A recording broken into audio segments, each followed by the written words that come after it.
கல்வியை பற்றி பேசாத ஒரு ஆவணம் இந்தியாவில் கல்விக் கொள்கை என்ற பெயரில் உலா வருவது அப்படின்னு சொன்னா அது தேசிய கல்விக் கொள்கை 2020 தான். கற்றல் வாய்ப்பை பெறக்கூடிய குழந்தைங்க, அத்தகைய குழந்தைகளை இனி உயர்கல்விக்கு வர முடியாமல் செய்யக்கூடிய மிகப்பெரிய சூழ்ச்சிகரமான ஆவணம் தான் தேசிய கல்விக் கொள்கை. ரெண்டு வேலை செய்யறாங்க. ஒண்ணு, நீ அரைக்குறை திறன் கொண்ட கூலி தொழிலாளியாக மேக் இன் இந்தியாவுக்கு போயிடு. இன்னொரு பக்கத்துல நான் என்ன செய்யறேன்னா, உன் பண்பாட்டை அழித்து விட்டு நான் சொல்வதுதான் பண்பாடு என்று உன்னை நான் ஏற்றுக்கொள்ள வைக்கிறேன். 2030ல இந்தியாவில் ஒரே ஒரு உயர்கல்வி நிறுவனம் கூட 100% அரசுடைய நிதியில் இயங்குற நிறுவனம் இருக்காது. ஜவஹர்லால் நேரு யூனிவர்சிட்டில இருந்து நான் சொல்றேன். அதுதான் தேசிய கல்விக் கொள்கை 2020. தேசிய கல்விக் கொள்கையை கோட் பண்ணீங்க. கல்விக் கொள்கைகள் இப்ப அடுத்து தேவை அப்படின்னு நினைக்கிறீங்களா இல்ல வேணாம் அப்படின்னு? தேசிய கல்விக் கொள்கை 2020க்கும் கல்விக்கும் ஒரு தொடர்பும் இல்லை. கல்வியை பற்றி பேசாத ஒரு ஆவணம் இந்தியாவில் கல்விக் கொள்கை என்ற பெயரில் உலா வருவது அப்படின்னு சொன்னா அது தேசிய கல்விக் கொள்கை 2020 தான். தேசிய கல்விக் கொள்கை எதை செய்கிறது அப்படின்னு கேட்டீங்கன்னா, கற்றல் செயல்பாட்டிலிருந்து மாணவர்களை விலக்கியது. தேசிய கல்விக் கொள்கையை 2020 அப்படின்னு சொல்லப்படுற அந்த ஆவணத்தை முழுசா நீங்க படிச்சீங்கன்னா 3 சொல்லுக்குள்ள அடங்கி போகுது. Literacy, numeracy, vocational skilling. எழுத்தறிவு, எண்ணறிவு, வேலைத்திறன். நீங்க ஒகேஷனல் ஸ்கில்லிங்னா தொழில் கல்வின்னு மாத்திக்க கூடாது. ப்ரொஃபஷனல் எஜுகேஷனுக்கு தான் தொழில் கல்வி, டெக்னிக்கல் எஜுகேஷன் தான் தொழில்நுட்ப கல்வி. ஒகேஷனல் ஸ்கில்லிங்னா வேலைத்திறன். 3 வயது குழந்தை, ப்ரீகேஜி குழந்தைக்கும் இந்த 3 வார்த்தையை பயன்படுத்துறாங்க. அதாவது எழுத்தறிவு, எண்ணறிவு, வேலைத்திறன். PhDக்கும் இந்த 3 வார்த்தை பயன்படுத்துறாங்க. நீங்க அண்டர் கிராஜுவேட்டுக்கு போனீங்கன்னாலும் லிட்ரசி தான். நீங்க கேட்கலாம், பள்ளிக்கூடத்துல லிட்ரசினா புரிஞ்சுக்க முடியுது, அண்டர் கிராஜுவேட்ல லிட்ரசினா இல்லைங்களா? கம்ப்யூட்டர் லிட்ரசின்றோம் எப்படின்னா என்ன? கணினியை திறப்பது, மூடுவது, கணினியில் என்னென்ன இருக்குன்னு தெரிஞ்சுக்கிறதுக்கு பேரு கம்ப்யூட்டர் லிட்ரசி. கம்ப்யூட்டரை பற்றிய குறைந்தபட்ச அறிவு. அரசு பல்கலைக்கழகங்கள்ல இந்தியா முழுக்க இருக்கக்கூடிய UGC வழிகாட்டுதல்ல 2020க்கு முன்னாடி வரைக்கும் இருந்த பாடத்திட்டத்தின்படி ஒருத்தர் BSc பிசிக்ஸ் படிக்கிறாருன்னு சொன்னா எதையெல்லாம் ஆழமா பிசிக்ஸ்ல தெரிஞ்சுக்கணுமோ மொத்தமா தெரிஞ்சுப்பாரு. ஒருத்தர் வேதியியல் படிக்கிறாரு அப்படின்னு சொன்னா கெமிஸ்ட்ரியில் இருக்கக்கூடிய ஆர்கானிக், இன்ஆர்கானிக், பிசிக்கல் கெமிஸ்ட்ரி 3த்தினுடைய ஆழத்தை அவர் படிச்சிருவாரு. பேசிக் நாலேஜ் இன்டெப்த் படிப்பாங்க. அடிப்படை அறிவை ஆழமா பெறுவாங்க. அதுக்கப்புறம் அவங்க ரிசர்ச்சுக்கு போவாங்க, MScக்கு போவாங்க, PhDக்கு போவாங்க. சோ அந்த PhDக்கோ MScக்கு போய் PhDக்கு போறதுக்கு தேவையான அடிப்படை அறிவை 3 வருஷம் அண்டர் கிராஜுவேட் கோர்ஸை கொடுத்துரும். ஆனா தேசிய கல்விக் கொள்கை 2020 அடிப்படையில் உருவாக்கப்பட்ட நேஷனல் ஹையர் எஜுகேஷன் குவாலிஃபிகேஷன் ஃப்ரேம்வொர்க்னு இருக்கு, நேஷனல் கரிக்குலம் ஃப்ரேம்வொர்க் 2023 இருக்கு. இந்த 2 ஆவணத்தை எடுத்து படிச்சு பாருங்க.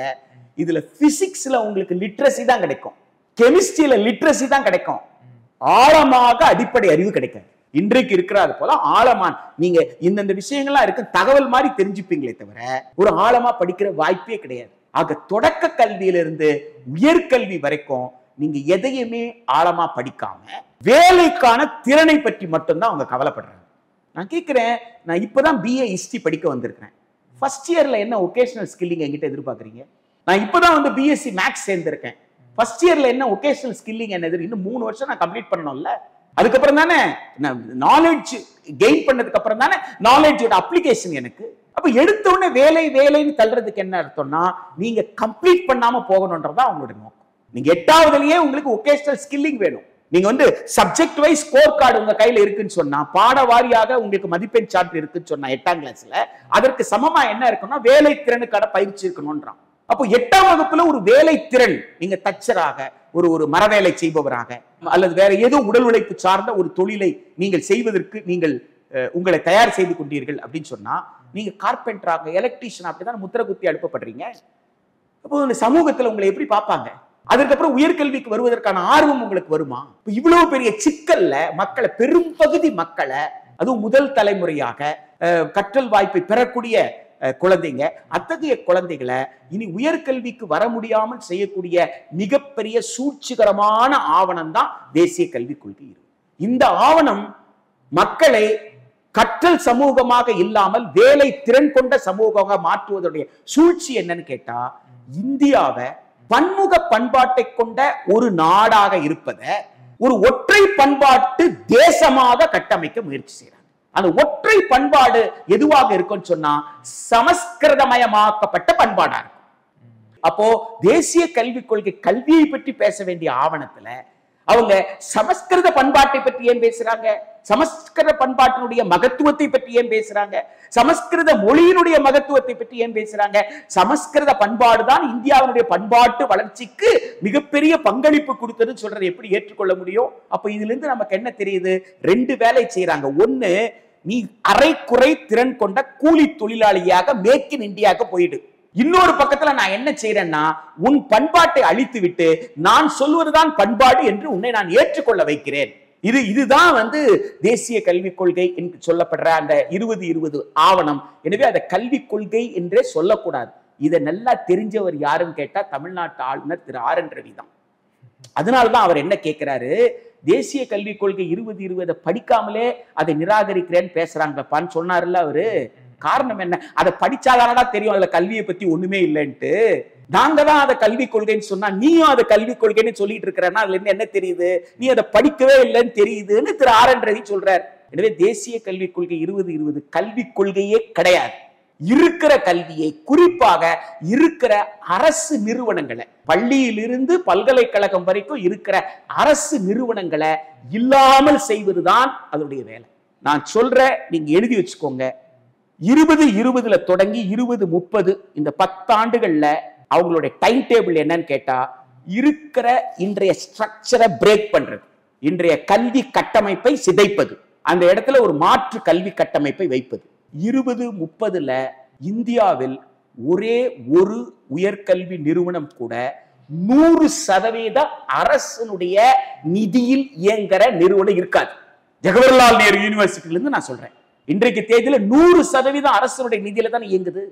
100% அரசின் நிதியில் இயங்குற ஒரே ஒரு உயர்கல்வி நிறுவனம் கூட 2030 இருக்காது. அதுதான் தேசிய கல்விக் கொள்கை 2020.